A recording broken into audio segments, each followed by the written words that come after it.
زه لاړلم هوټل ته، رشقه مو ونیوله هوټل ته لاړلو. چې اوس هوټل ته لاړلو هلته حشمت راغی.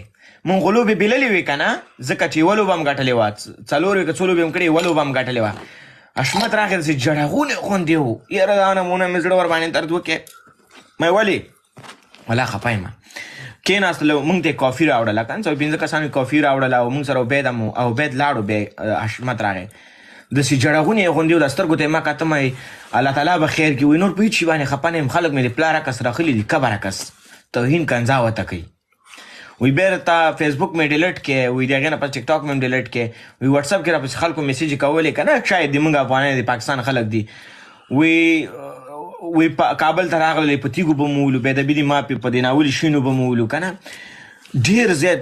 بیا هغې وخت کې ما ګورې ما پسې ما ورته ما پسې هم خلک لګې دي، تاسو پسې هم لګې دي، مونږ به خپل همت د لاسه نه ورکوو. ګورې ما کرکټ کې ګټه بېلاد راځي، یعنې ډېر زیاتې خبرې مې ورته وکړلې که نه. امانه مشر هم دی، خو بیا ما ورته خبرې وکړلې، یعنې لږ مې راښه کې نصیحت چاته کوي که نه، په دې ټیم کې ته باید لاس ورته ورکړې په سخته کې. هغې نه پس ګربز هم راغی، خبرې هم سره وکړلې. شپې 11 بجې وې چې مونږ ته نه لاړلو.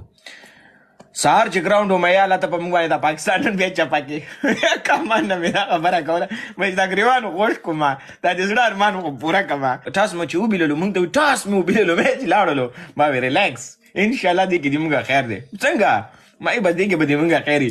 چې 3 سوه مه کړل، ما بیا مې ورته ویل ما دې کې به دې مونږ خیر وي. ما ته وایي هر شي کې خیر خیر یادوي، هر شي کې خیر خیر یادوي. 3 سوه به څوک وکړي؟ تا ته خپل بیټینګ معلومات نه، الله تعالی مهربانه. یو چوکه چې ولګېدله چاره، ما یو اوس یې لکه چې پوره کوي. دا ټایم کې چې تقریبا 13 شورې وشو چې ګورم په ما باندې د سر جټکه راغلله. اوس نور زوب را باندې جلد ډاکټر ته لاړم، هغه ډاکټر ما ته وایي تا ډېر ټینشن کړی دی که نه، دا کرکټ ته مه کښېنه، خامخا ټینشن دی. اوبه شینه راواغسته، بېرته راغللم چې یاره میچ صورتحال دغه شو، داسې 50 څو وه که نه، دې مونږ افغانان چې هلته پاسې وایي حشمت وواچکه که نه، ووایم ریلیکس چې کله یو 13 رنزه پاتې شي میچ د مونږ دی په ارام، چې اوس وکټه ورنه کړو.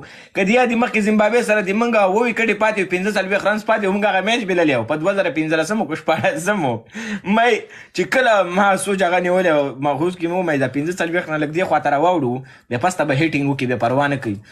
او چې کله مو دغه میچ ګټلو او دا ګریوان بیخي ځان یو ټیم کې سره هلکانو ته ما ویل صرف زه اعلان یې ټوپ کوم، بس اعلان یې داسې ځای غوندې و، ما یې سر نه تېر یم. هسې یم خلکو خو مخکې خبرې کولې، اوس ټول ته به معلومات هم قرباني به ورکړو، نه یې پرېښودم. دا ګریوان دا شین هم شکول په دا نمونه خوشحالیانې وې، په دا نمونه درز غوبل جوړو.